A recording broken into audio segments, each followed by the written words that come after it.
oras gihatod kaninyo sa EXL Magkabuhay. Buhay at makulay ang buhay sa EXL Magkabuhay. The original Koi Herbal Capsule. Ako si Imelda Linawan, taga Balagtas, Panganiban Street, Cebu City. Ang akong edad 54 na. Dali kong maluya niya, kapuyon ko. Karon na kayo nakabuhay, ma'am. Abtik naman ko niya, dugay ko maluya niya, murag tas-tas yung kong resistensya. Dahil salamat sa The Original Koi Herbal Capsule. The original Koi Herbal Capsule. Pabalik, balik, balik, balik, balik na butas. Paulit, ulit, ulit, ulit, ulit ang tagas. Itigil na, sobra na. Itigil na ang diskarteng tapal-tapal. Ilastusin mo yan, ilastusin mo yan. Tagal, tibay, tag-init o tag-ulan. Tibay na tumatagal. Yan ang Pioneer Elastosil. Tagal tibay, tag-init o tag-ulan, ilastosil mo yan! Aton pamatian si Sir Jonathan Granada sa Life Extension Philippines para sa Super Fiber. Super Fiber, isa ka di kalidad, epektibo, garantisado ini siya makabiyanan. So fast-acting colon cleansing product sa healthy nga pamaagi para sa mapinlo nga colon para mapalayo kita sa risgo nga kita matubuan sa cancer sa colon naton. Mag-inom adlaw-adlaw sang Super Fiber. This is recommended by medical doctor nga product kag ini is exclusively distributed by Life Extension Philippines. The fast-acting colon cleansing product approved by the FDA Philippines para sa masulhay ng pagpamuhin. Super Fiber, mabakal sa mga butika.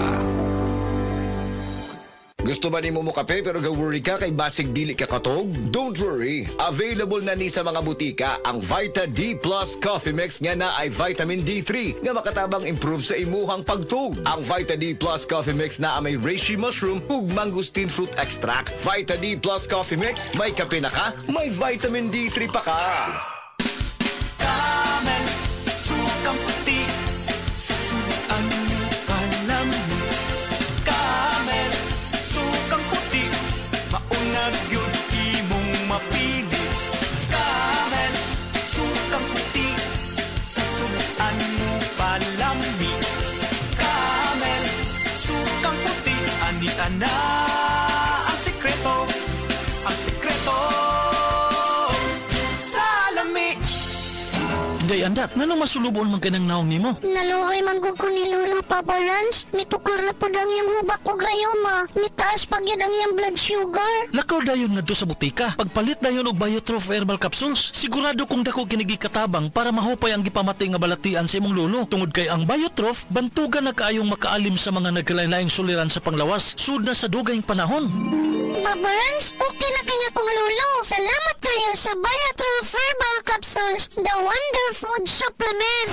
Biotrof Herbal Capsules, mapalit sa mga butika nga naa sa inyong dapit. Biotrop Herbal Capsule. Napamatud-an ang kasaligan sud sa 25 na katuig. Biotrop Herbal Capsule. Aprobado og epektibo sa pagtabang o pagsanta sa mga nagkadaiyang balatian sama sa diabetes, high blood pressure, kidney problems, arthritis ug uban pa. Biotrop Herbal Capsule. Mapalit sa Majesty Pharmacy, Diding's Pharmacy, GV Putika, Altoras Pharmacy Bohol, Kalos Marketing Ormoc City, Roseville Drug Batulete, Lourdes Pharmacy Osamis City ug sa mga nag-unang butika. Biotrop Herbal Capsule. Kining nga oras, hatod ka nato sa Biotrof Herbal Capsules. The Wonder Food Supplement.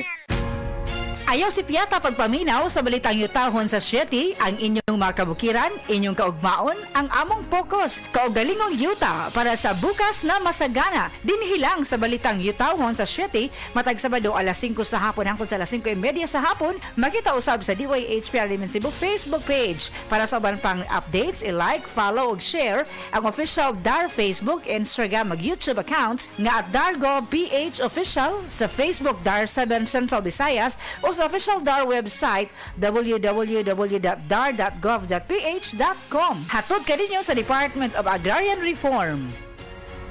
Si Gemma Libahan, diabetic ug nag-insulina, apan miubos ang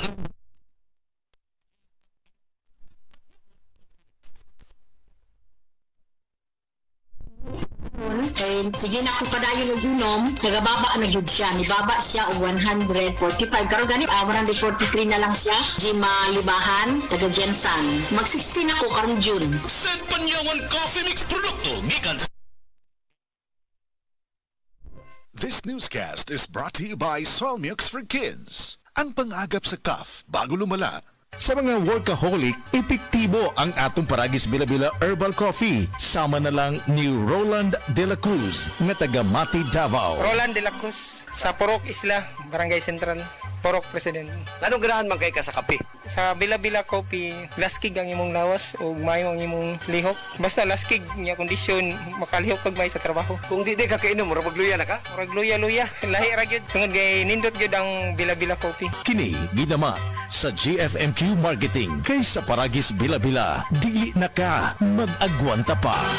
Ako si Radyoman Benzi Tanghian, kining balita hatod kanato sa Paragis Bila-Bila Herbal Capsule na ilhan isip herbal nga kapsula nga makatabang og daghang benepisyo sa kalawasan. Mao kini ang all-in-one nga herbal. Makahatag og kaayuhan sa ato ang mga selula sa lawas, makatarong sa nindot nga flow og limpyuhan ang imuhang dugo nga modagkayday sa ato ang kasing-kasing. Alang sa kompleto nga kombinasyon, gamita lang ang Paragis Bila-Bila Plus Herbal Capsule. Paragis Bila-Bila Herbal Capsule na uban sa pagpangapi sa Paragis Bila-Bila Herbal Coffee ug ang pagpanghaplas sa Paragis Bila-Bila Liniment Oil. Gama sa GFMQ Marketing sa Paragis Bila-Bila, dili na ka mag-agwanta pa. Sa dugang kasayuran, tawag lang sa 0935-641-0261. Ang Paragis Bila-Bila mapalit sa Didings Pharmacy sa Manalili Street, Cebu City, Bestway Pharmacy sa Mandawi City, Healthway Pharmacy, JV Butika sa Cebu, Mandawi, Liloan o Osmeña Boulevard. Mapalit usab sa JY Pharmacy sa 32 Osmeña Building, Osmeña Boulevard, Cebu City. Mga kasama, dapiton ko kamo sa pagpaminaw sa drama nga Budbud ug Bibingka. Matag alas 8 hangtod sa alas 8:30 sa gabi, Lunes hangtod sa adlaw Sabado. Maminaw ta dinhi lang sa DYHP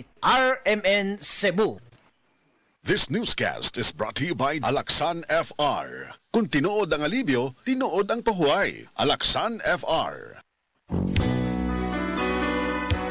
Kini si Ate Perez. Kung ako ang pasultihon, gamit na mo sa said Celebrity Beauty Soap with Kojic Acid. Tungod kay kini adunay mga sangkap nga moisturizer. Kojic Acid, olive oil, goat's milk, and papaya extract. Sigurado nga mohamis, maputi, ug adunay healthy and glowing skin ka, tuni ka mo gamit sa said Celebrity Kojic Soap. Said Celebrity Beauty Soap, Cotis Gold, Celebrity Artista ka.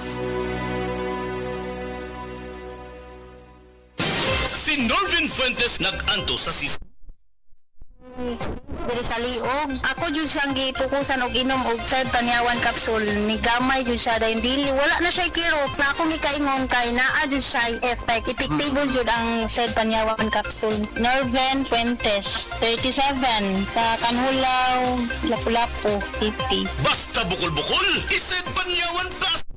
Produkto gikan sa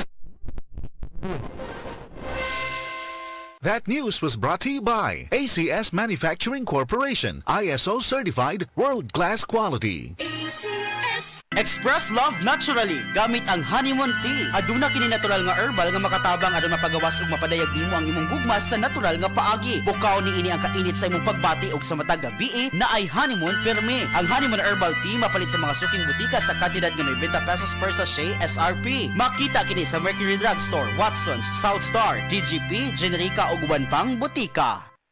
Pag kayo'y nabasagan, madaling remedyohan. Pagkatapos diikitan, parang bago na naman. Pioneer Epoxy, pandikit ng kristal, kahoy at bakal, pang-repair ng radiator, tambucho, refrigerator, martilyo, kutsilyo, gripo, araro, gero, aparador, pampatibay ng bangka, kisame, etc.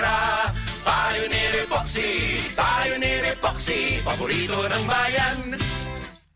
Mga higala, may adlaw ka natong tanan! Kini si Kuya Gulyat ninyong adunay na ilhan nga lamian kaayong tabliya, ang Don Pepe Tabliya. Sa kaumutong kalami, walay mudili, sa Don Pepe nga tabliya, kini mao'y paborito. Mag Don Pepe.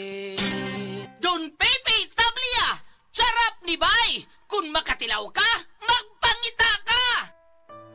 Pagbasa sa 10 kabanata ng Aklat ni Juan, ang talinhaga tungkol sa pastol, talata 1 hanggang 42. Pakatandaan ninyo, ang pumapasok sa kulungan ng mga tupa nang hindi sa pinto nagdaraan kundi umaakyat sa di dapat pagdaanan ay magnanakaw at tulisan.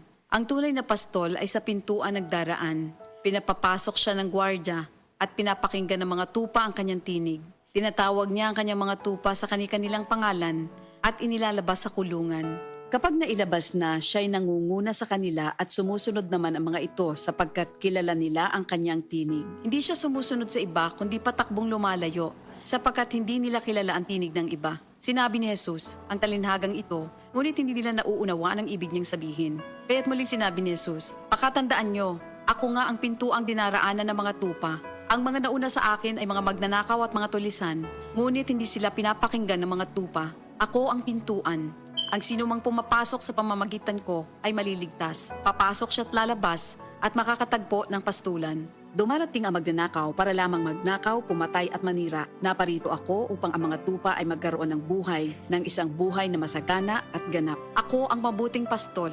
Iniaalay ng mabuting pastol ang kanyang buhay para sa mga tupa. Ang bayaran ay tumatakas kapag may dumarating na asong gubat. Iniiwan niya mga tupa, palibas ay hindi siya pastol at hindi kanya ang mga ito. Kaya't sinusunggaban ng asong gubat ang mga ito at binubulabog. Tumatakas siya, palibas ay bayaran lamang at walang malasakit sa mga tupa. Ako nga ang mabuting pastol, kung paanong kilala ko ng Ama at siya kilala ko, gayon din naman, kilala ko ang aking mga tupa at ako'y kilala nila. At iniaalay ko ang aking buhay para sa aking mga tupa. Mayroon akong iba pang mga tupa na wala pa sa kulungang ito. Kinakailangan sila'y ipasok ko rin at papakinggan naman nila ang aking tinig. Sa gayon magiging isa na lamang ang kawan at isa ang pastol.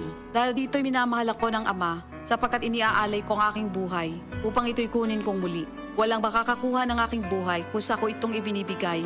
Mayroon akong kapangyarihang ibigay ito at kuning muli. Ito ang utos na tinanggap ko sa aking Ama. Dahil sa mga pananalitang ito, hindi na naman nagkaisa ng palagay ang mga Hudyo. Marami sa kanila nagsabi, talagang sinasapian na ito ng demonyo at nababaliw. Bakit ba kayo nakikinig sa kanya? Sinabi naman ng iba, hindi nakakapagsalita ng gano'n ng isang sinasapian ng demonyo. Nakakapagpagaling ba ng bulag ang demonyo? Taglamig na noon at kasalukuyang ipinagdiriwang sa Jerusalem ang pista ng pagtatalaga ng templo. At tabang naglalakad si Jesus sa templo, sa portiko ni Solomon, pinaligiran siya ng mga Hudyo at sinabi sa kanya, hanggang kailan mo ba kami ilalagay sa alanganin? Kung ikaw nga ang Kristo, sabihin mo na ng tuwiran. At sumagot si Jesus, sinabi ko na sa inyo, ngunit ayaw ninyong maniwala. Ang mga ginagawa ko sa pangalan ng aking Ama ay nagpapatotoo tungkol sa akin. Ngunit ayaw ninyong maniwala sapagkat hindi kayo kabilang sa aking mga tupa. Nakikinig sa akin ang aking mga tupa. Nakikilala ko sila. Sumusunod sila sa akin. Binibigyan ko sila ng buhay na walang hanggan. Kailan may hindi sila mapapahamak at hindi sila maaagaw sa akin ninuman. Ang aking Ama na siyang nagbigay sa kanila, sa akin, ay lalong dakila sa lahat at hindi sila maaagaw ninuman sa aking Ama. Ako at ang Ama ay iisa. Ang mga pinuno ng mga Hudyo muling dumampot ng bato upang batuhin siya. Kaya't sinabi sa kanila ni Jesus, marami akong mabubuting gawang ipinakita sa inyo mula sa Ama. Alin ba sa mga ito ang dahilan at ako'y inyong gustong batuhin? Sumagot ang mga pinuno ng mga Hudyo, hindi dahil sa mabubuting gawa kaya ka namin babatuhin, kundi dahil sa paglapastangan mo sa Diyos, sapagkat nagpapanggap kang Diyos, bagamat tao ka lamang. Tumugon si Jesus, di ba nasusulat sa inyong kautusan? Sinabi ko, mga Diyos kayo. Mga Diyos ang tawag ng kautusan sa mga pinagkatiwalaan ng salita ng Diyos at hindi maaaring ipawalang bisa ang sinasabi ng kasulatan. Ako'y pinili at isinugo ng Ama. Paano ninyo ngayon masasabing nilalapastangan ko ang Diyos? Dahil sa sinasabi kong ako ang anak ng Diyos? Kung hindi ko ginagawa ang mga pinapagawa ng aking Ama, huwag niyo akong paniwalaan. Ngunit kung ang ginagawa ko ay ang mga ito, paniwalaan ninyo ang aking mga gawa kung ayaw ninyong maniwala sa akin. Sa gayon matitiyak ninyong nasa akin ang Ama at ako'y nasa Kanya. Kaya tinangka naman nilang dakpin si Jesus ngunit siya'y nakaalis. Muling pumunta si Jesus sa ibayo ng Jordan sa puok na dating pinagbautismohan ni Juan. Habang naroroon siya'y maraming lumalapit sa kanya. Sinasabi nila, si Juan ay walang ginawang himala, ngunit totoo ang lahat ng sinabi niya tungkol sa taong ito. At doon, maraming sumampalataya kay Jesus. Ito ang salita ng Diyos. Higala, nakakape na ka? Kay mo na baka nga nibalik na og available na sa mga butika ang imong paborito nga pinakauna nga kape nga na ay vitamin D3, reishi mushroom ug kaning mangosteen fruit extract. Kini ang Vita D Plus Coffee Mix, ang kape nga para sa ikamayong lawas nimo. Vita D Plus Coffee Mix, may kape na ka? Na ay vitamin D3 pa ka. Diabetes, usa ka sakit nga lisod ug delikado sa atong mga lawas. Tungod aning pwede ka mamatay sa komplikasyon sa kasing-kasing, kidney, atay, ug uban pang mga vital organs sa atong lawas. Sukla nato ang diabetes. Mag Life Extension Vitamin D3 na mo. Rekomendado sa mga medical doctors. Makalit sa mga butika.